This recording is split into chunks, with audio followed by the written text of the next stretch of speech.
Hari ini saya akan menyampaikan firman Tuhan dengan tema Can people change? Apakah orang bisa berubah? Saya mau bilang kita tidak bisa mengubah orang lain. Dalam hubungan kerap kali kita meminta pasangan kita untuk berubah. Kita meminta orang lain untuk berubah. Apakah berhasil? Ada yang berkata, saya mau jadi pacar kamu, asalkan kamu berhenti merokok. Saya mau jadian sama kamu, asalkan kamu mau ikut saya ke gereja. Kalau nanti sudah punya anak, saya percaya pasangan akan setia. Kalau sudah menikah nanti, pasangan saya pasti tidak kasar lagi. Bahkan ada yang bilang gini, saya akan setia asalkan kamu belikan saya rumah. Pertanyaannya, apakah orang bisa berubah? Pengalaman hidup saya belajar kita nggak bisa ngubah orang lain. Firman Tuhan berkata, orang bebal sulit berubah. Amsal 26 ayat 11 berkata, seperti anjing kembali ke muntahnya, demikianlah orang bebal yang mengulangi kebodohannya. Orang bebal sulit dikasih tahu, tidak mau menerima masukan biasanya. Ulangan 21 ayat 18 berkata begini, apabila seseorang mempunyai anak laki-laki yang degil dan membangkang, yang tidak mau mendengarkan perkataan ayahnya dan ibunya, dan walaupun mereka menghajar dia, tidak juga ia mendengarkan mereka. Ada orang-orang yang memang bebal, sulit diberitahu, tidak mau mendengarkan, bahkan firman Tuhan katakan, dihajar aja tetap gak mau dengar. Tidak semua orang mudah untuk berubah. Mari kita belajar apa sih yang bisa membuat orang berubah. 3 penyebab orang berubah. Yang pertama, berubah karena masalah. Biasanya mereka berubah karena takut. Yang kedua, berubah karena terjamah anugerah Allah, pekerjaan Roh Kudus dalam hidup kita. Yang ketiga, berubah karena paradigma, pengertian, pembaharuan akal budi. Karena mengerti, orang berubah. Mari kita perhatikan tingkah laku anak-anak balita. Ada yang cukup diberitahu dengan bahasa isyarat. Kalau cabai itu pedas, biasanya kita bilang, jangan makan, jangan pegang, pedas, huha. Gitu. Nah, anak-anak yang penurut, biasanya dia akan ikut-ikutan bilang, wah, dan dia tidak akan sentuh cabai itu. Mudah diberitahu. Hanya dengan bahasa isyarat aja, tanpa perlu dia sentuh. Dia langsung nurut. Tapi ada juga anak balita yang meski sudah diberitahu oleh ibunya, tapi tetap aja, dia pengen ambil, dia pengen rasakan sendiri. Setelah kepedasan, baru dia nangis. Tapi setelah mengerti bahwa cabai itu pedas, baru dia gak berani sentuh lagi. Ada orang-orang yang diberitahu, langsung mendengar. Orang bijak gak perlu ngalami malapetaka dulu melihat pengalaman orang lain di depannya. Jatuh, dia belajar dari situ, dia ndak buat. Belajar dari kesalahan orang lain, itu orang bijak. Tapi ada orang bebal, sudah tahu jalan itu salah, tapi mau coba-coba. Sudah dikasih tahu, gak mau dengar. Akhirnya kena masalah, baru berubah. Kita harus tahu bahwa Tuhan mau kita berubah dari cara-cara hidup kita yang lama. Efesus 4 dengan judul perikop manusia baru. Mari kita baca sama-sama ayat yang ke-17. Sebab itu kukatakan dan kutegaskan ini kepadamu di dalam Tuhan. Jangan hidup lagi sama seperti orang-orang yang tidak mengenal Allah dengan pikirannya yang sia-sia dan pengertiannya yang gelap, jauh dari hidup persekutuan dengan Allah karena kebodohan yang ada di dalam mereka dan karena kedegilan hati mereka. Perasaan mereka telah tumpul sehingga mereka menyerahkan diri kepada hawa nafsu dan mengerjakan dengan serakah segala macam kecemaran. Sebelum kita dibaharui oleh Roh Kudus, sebelum kita menerima jamahan Tuhan, sebelum kita lahir baru, kita hidup dalam kesia-siaan. Di dalam hidup kita yang lama, kita meskipun tahu apa yang benar dan salah, Tapi mata hati kita seperti dibutakan. Kita menikmati kenyamanan hidup dalam dosa. Kita menikmati keuntungan meskipun mengorbankan orang lain. Kita tersesat tapi kita merasa nyaman-nyaman saja. Kita melihat orang yang hidup dalam kebenaran malah ada yang salah dengan mereka. Tapi saya mau bilang begini, Tuhan mau kita berubah. Ada orang-orang yang berubah karena masalah. Tuhan itu seringkali mengizinkan di dalam penghidupan kita mengalami masalah-masalah, persoalan, pergumulan. Sebenarnya tujuannya supaya kita kembali ke jalan yang benar. Karena Tuhan mau kita hidup dalam kebenarannya. Tuhan mau kita berubah. Saya teringat kisah Nabi Yunus. Ketika Tuhan menyuruh Nabi Yunus pergi ke Niniwe, ia tidak taat dan malah pergi ke Tarsis. Tuhan lalu mendatangkan badai dalam perjalanannya sehingga ia dilempar ke lautan dan dimakan oleh ikan besar di dalam Yunus 1. Yunus akhirnya bertobat di dalam perut ikan dan kemudian akhirnya ia taat dan pergi ke Niniwe. Saya teringat seseorang pernah berkata kepada saya, "Henny, jangan sampai karena ketidaktaatan kita seluruh isi kapal ikut tenggelam."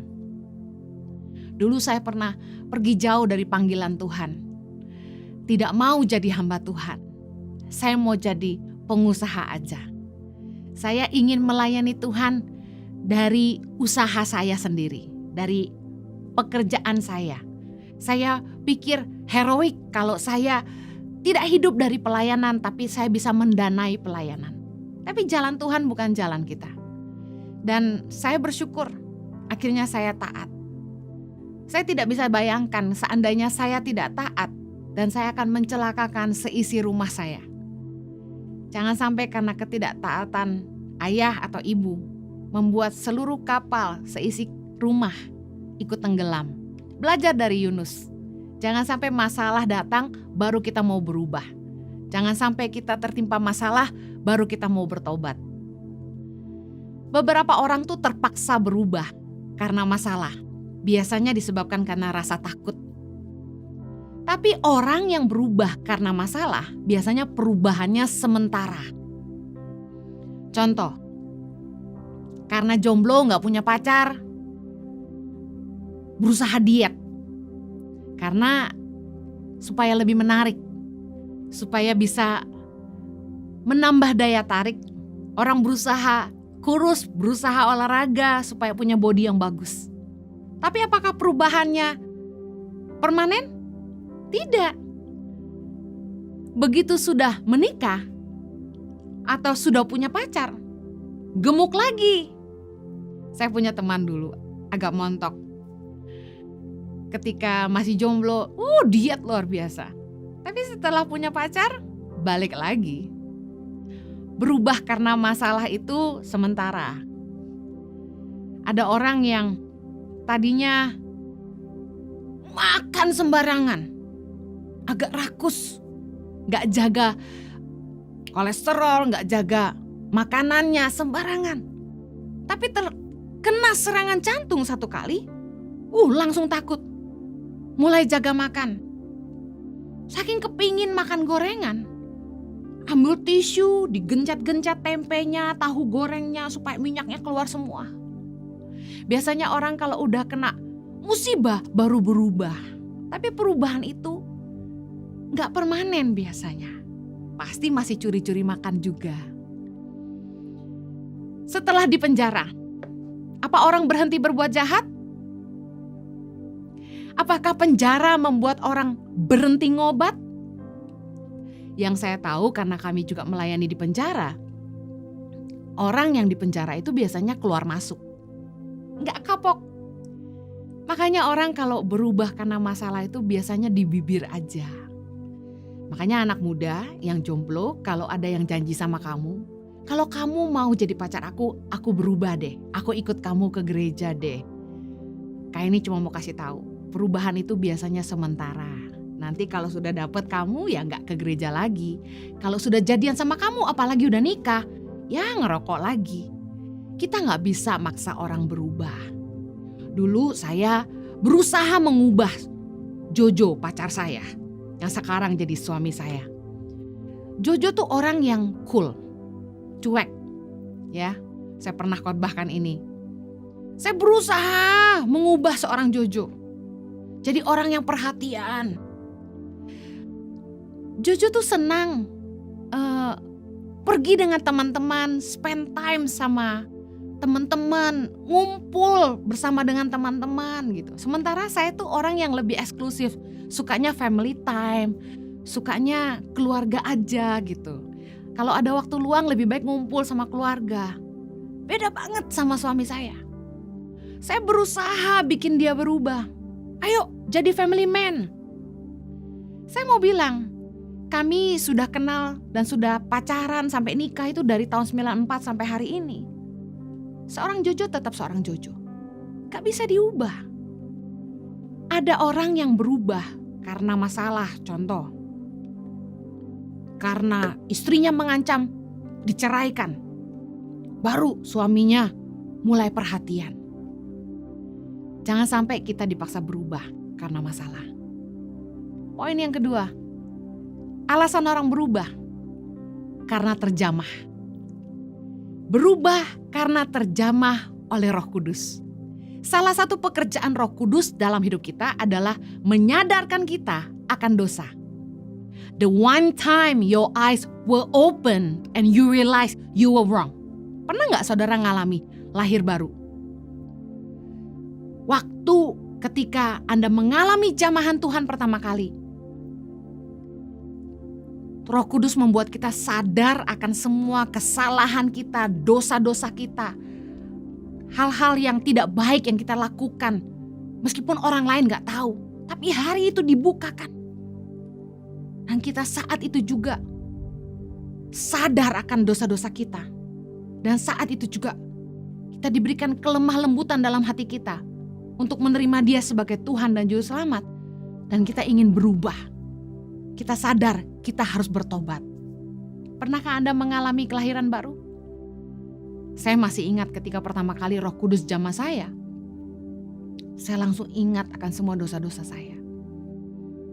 Nangis ke habis-habis. Dan saya mulai sadar bahwa saya harus berubah. 2 Korintus 3 ayat 16. Tetapi apabila hati seorang berbalik kepada Tuhan, maka selubung itu diambil daripadanya. Sebab Tuhan adalah roh, dan di mana ada roh Allah, di situ ada kemerdekaan. Adalah sebuah anugerah kalau kita mendapat jamahan Allah. Adalah sebuah anugerah kalau Roh Kudus menjamah hidup kita. Dari sekian juta orang yang mendengarkan kebenaran firman Tuhan. Tapi kenapa saudara dan saya yang dijamah Tuhan? Itu anugerah. Yohanes 16 ayat yang ke-8 bilang begini. Dan kalau Ia datang, Ia akan menginsafkan dunia akan dosa, kebenaran, dan penghakiman. Roh Kudus itu mengangkat selubung yang membutakan mata hati kita. Yang membuat kita tidak sadar kalau selama itu kita hidup dalam dosa dan kesia-siaan. Tapi ketika Roh Kudus mengangkat selubung itu, mata kita terbuka. Kita jadi mengerti ada jalan kebenaran. Kita jadi mengerti arti kekudusan. Roh Kudus membuat kita menyadari bahwa kehidupan kekal di sorga jauh lebih berarti daripada hidup sementara kita di bumi. Saya membayangkan Roh Kudus itu seperti seorang guru yang mengajar murid-muridnya. Roh Kudus itu menuntun hidup kita untuk mengerti jalan-jalan kebenaran. Hal-hal yang sebelumnya asing buat kita. Efesus 4 di dalam ayat yang ke-21 berkata begini, karena kamu telah mendengar tentang Dia dan menerima pengajaran di dalam Dia menurut kebenaran yang nyata dalam Yesus, yaitu bahwa kamu berhubung dengan kehidupan kamu yang dahulu harus menanggalkan manusia lama yang menemui kebinasaannya oleh nafsunya yang menyesatkan. Ayat 23. Supaya kamu dibaharui di dalam roh dan pikiranmu. Ayat 24. dan mengenakan manusia baru yang telah diciptakan menurut kehendak Allah di dalam kebenaran dan kekudusan yang sesungguhnya. Dalam Alkitab bahasa Indonesia kurang jelas, saya ingin bacakan dalam New Living Translation, Ephesians 4, ayat yang ke-22 sampai dengan 24. Throw off your old sinful nature and your former way of life, which is corrupted by lust and deception. Ayat 23. Instead, let the Spirit renew your thoughts and attitudes. Put on your new nature, created to be like God, truly righteous and holy. Ternyata firman Tuhan dalam Efesus 4 ayat 23 dalam bahasa Inggris dijelaskan bahwa Roh Kudus yang memperbaharui cara berpikir dan tingkah laku kita. Jadi Roh Kudus ketika menjamah kita, Roh Kudus tidak hanya mengangkat selubung yang menutupi mata hati kita, tapi Roh Kudus juga memperbaharui cara berpikir kita. Roh Kudus memperbaharui akal budi kita. Dan juga Roh Kudus memperbaharui attitudes kita. Membuat kita mengerti apa yang harus kita lakukan dengan hidup kita. Merupakan pekerjaan Roh Kudus untuk menyadarkan kita akan semua dosa dan kesalahan kita. Sehingga ketika kita terjamah oleh Roh Kudus, seketika itu hidup kita berubah. Kita mulai merasakan ada kehidupan yang baru yang Tuhan sediakan di depan kita. Bahwa kita harus meninggalkan cara-cara hidup kita yang lama. Tetapi jamahan Roh Kudus tidak membuat kita kebal akan dosa. Saya akan masuk ke poin ketiga. Bahwa orang harus berubah karena paradigma. Roh Kudus yang memperbaharui akal budi kita. Tetapi bagian kitalah yang harus mengambil keputusan untuk hidup dalam ketaatan akan kebenaran dan kekudusan. Seperti yang firman Tuhan ajarkan. Tekad atau keinginan untuk berhenti berbuat dosa harus lahir dari hati kita. Roh Kudus telah mengajarkan jalan kebenaran. Kita disadarkan akan dosa-dosa kita dan Roh Kudus mengajarkan kepada kita jalan kebenaran. Hidup dalam kekudusan seperti yang Tuhan mau untuk kita.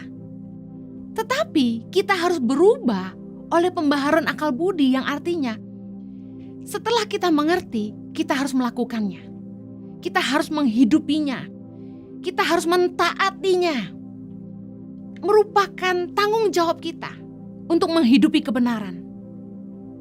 Roh Kudus hanya membukakan, tapi keinginan untuk taat, tekad untuk berubah harus lahir dari kerinduan hati kita. Efesus 4, sekali lagi, dikatakan bahwa kita harus membuang hidup kita yang lama. Kita yang harus mengambil keputusan untuk mengenakan manusia baru. Di dalam Roma 12 ayat yang kedua, janganlah kamu menjadi serupa dengan dunia ini, tetapi berubahlah oleh pembaharuan budimu, sehingga kamu dapat membedakan manakah kehendak Allah, apa yang baik, yang berkenan kepada Allah, dan yang sempurna. Pembaharuan akal budi adalah pekerjaan Roh Kudus dalam hidup kita. Sehingga kita beroleh paradigma, pengertian yang benar, yang membuat kita mengerti apa yang baik, yang berkenan kepada Allah, dan yang sempurna. Tapi sekali lagi, keputusan kita untuk hidup dalam kebenaran, tekad kita sendiri yang harus lahir dari hati kita untuk menghidupi paradigma yang Roh Kudus berikan dalam hidup kita.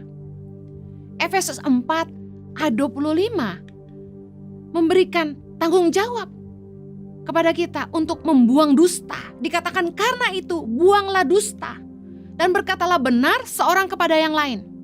karena kita adalah sesama anggota. Ayat 26, apabila kamu menjadi marah, janganlah kamu berbuat dosa. Janganlah matahari terbenam sebelum padam amarahmu, dan janganlah beri kesempatan kepada iblis. Ayat 28, orang yang mencuri, janganlah ia mencuri lagi. Tetapi baiklah ia bekerja keras dan melakukan pekerjaan yang baik dengan tangannya sendiri, supaya ia dapat membagikan sesuatu kepada orang yang berkekurangan. Ayat 29, janganlah ada perkataan kotor keluar dari mulutmu, tetapi pakailah perkataan yang baik untuk membangun di mana perlu, supaya orang yang mendengarnya beroleh kasih karunia. Ayat 30, janganlah kamu mendukakan Roh Kudus Allah yang telah memeteraikan kamu menjelang hari penyelamatan. Ayat 31, segala kepahitan, kegeraman, kemarahan, pertikaian, dan fitnah hendaklah dibuang dari antara kamu. Demikian pula segala kejahatan. Ayat 32, tetapi hendaklah kamu ramah seorang terhadap yang lain, penuh kasih mesra dan saling mengampuni, sebagaimana Allah di dalam Kristus telah mengampuni kamu. Paradigma pengertian yang baru akan kebenaran dan kekudusan dan kekekalan adalah pemberian Roh Kudus. Adalah pekerjaan Roh Kudus, anugerah Allah bagi hidup kita. Tapi bagaimana hidup kita berubah? Kita harus berubah dengan paradigma yang baru yang Roh Kudus telah berikan. Kita harus mengambil keputusan untuk tidak lagi mencuri, kata firman Tuhan. Untuk tidak lagi berdusta. Untuk tidak lagi membiarkan kemarahan menguasai kita. Kita tidak boleh lagi mengeluarkan perkataan kotor. Kita tidak boleh mendukakan Roh Kudus dengan segala kepahitan, kegeraman, kemarahan kita. Kita tidak boleh bertikai, kita tidak boleh saling memfitnah. Dan kita harus berhenti berbuat jahat. Kita harus ramah, penuh kasih mesra, dan kita harus saling mengampuni. Itu bagian kita. Kalau kita mau berubah, kita sendiri yang harus bertekad untuk meninggalkan kehidupan kita yang lama. Kita yang harus mengambil keputusan untuk meninggalkan selingkuhan kita. Kita yang harus mengambil keputusan untuk berhenti malas-malasan dan mulai rajin bekerja. Kita yang harus mengambil keputusan untuk berhenti berhutang. Kita yang mulai mengambil keputusan untuk hidup kita jadi berkat bagi orang lain. Saya mau tutup dengan sharing apa yang pernah ditanyakan oleh salah satu member dari Impact Family, yaitu Cell Group Impact Community Indonesia. Dia bertanya begini, kenapa Tuhan membiarkan kita jatuh dalam dosa? Kan Tuhan tahu apa yang ada dalam hati kita. Kenapa Tuhan biarkan kita ngambil keputusan yang salah? Kenapa Tuhan biarkan kita jatuh ke dalam dosa? Saya mau jelaskan. Tuhan itu memberi manusia kehendak bebas. Tapi sebenarnya Tuhan itu berusaha menjaga kita lewat firman-Nya. Tuhan ngajarin kita jalan-jalan kebenaran lewat firman Tuhan. Dan ada Roh Kudus yang Dia berikan dalam hidup kita untuk menuntun kita, mengingatkan kita akan kebenaran firman Tuhan. Supaya kita mengambil keputusan yang benar dan hidup di dalam jalan-jalan Tuhan. Roh Kudus kerap kali pasti mengingatkan kita lewat suara hati nurani kita. Bahkan ketika waktu kita mau berbuat dosa, pasti rohnya di dalam batin itu mengingatkan kita. Tetapi apa yang terjadi? Ketika Roh Kudus mengingatkan kita, jangan mencuri, jangan selingkuh, jangan berbohong. Apakah kita berhenti berbuat dosa? 1 Timotius 1:19 berkata, beberapa orang telah menolak hati nuraninya yang murni itu. Dan karena itu kandaslah iman mereka. Justru pencobaan, ujian dalam hidup kita diizinkan Tuhan. Supaya Tuhan tahu isi hati kita yang sebenarnya. Tuhan memakai ujian untuk mengetahui isi hati kita. Ulangan 8 ayat kedua. Ingatlah kepada seluruh perjalanan yang kau lakukan atas kehendak Tuhan Allahmu di padang gurun selama 40 tahun ini, dengan maksud merendahkan hatimu dan mencobai engkau untuk mengetahui apa yang ada dalam hatimu, yakni apakah engkau berpegang pada perintahnya atau tidak. Tuhan mengizinkan hidup kita diuji, pencobaan datang, supaya Tuhan dapat melihat reaksi hati kita. Saya percaya Tuhan justru ingin menguji kita, apakah kita akan mengambil keputusan yang benar dalam hidup kita ketika masalah itu datang. Apakah kita akan tetap mengucap syukur? Apakah kita akan tetap taat kepada firman Tuhan? Anak muda ini kembali bertanya kepada saya,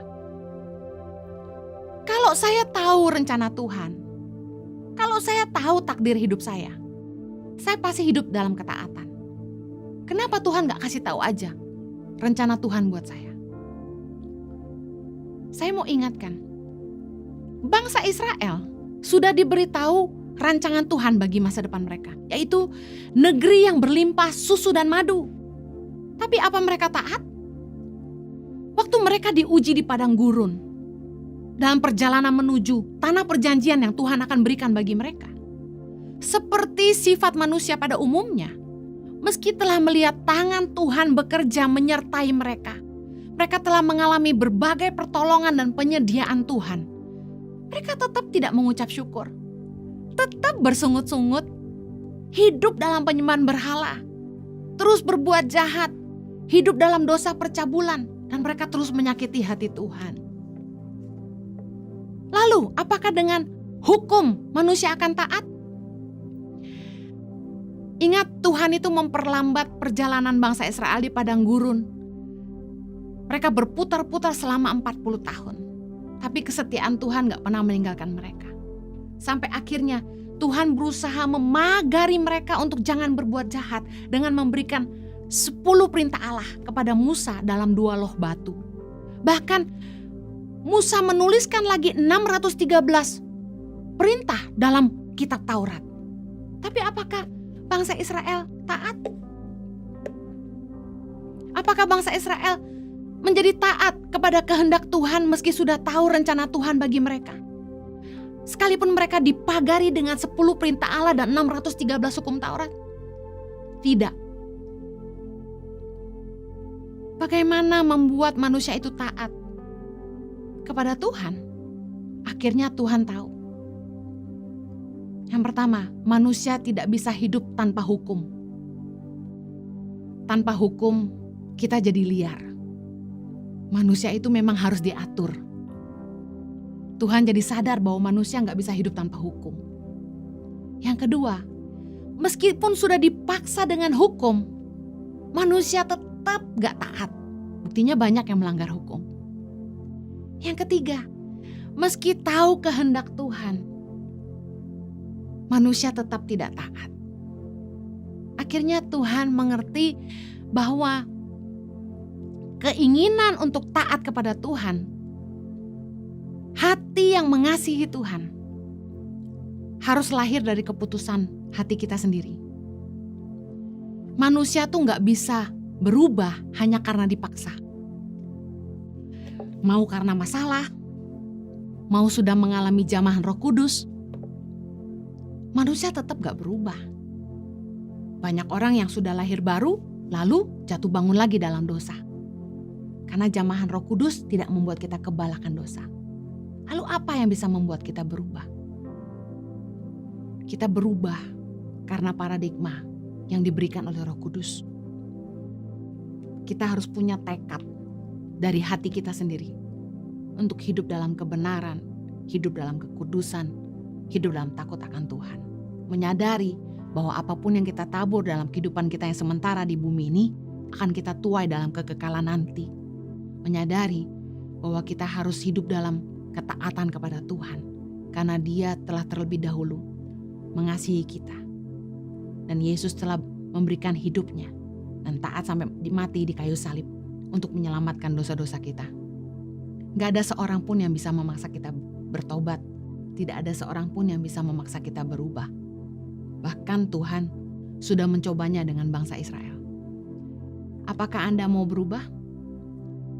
Keputusan di tanganmu. Anda telah mengerti kebenaran. Anda telah mendengar banyak khotbah. Tapi keinginan untuk taat dan mengasihi Allah harus lahir dari hati Anda.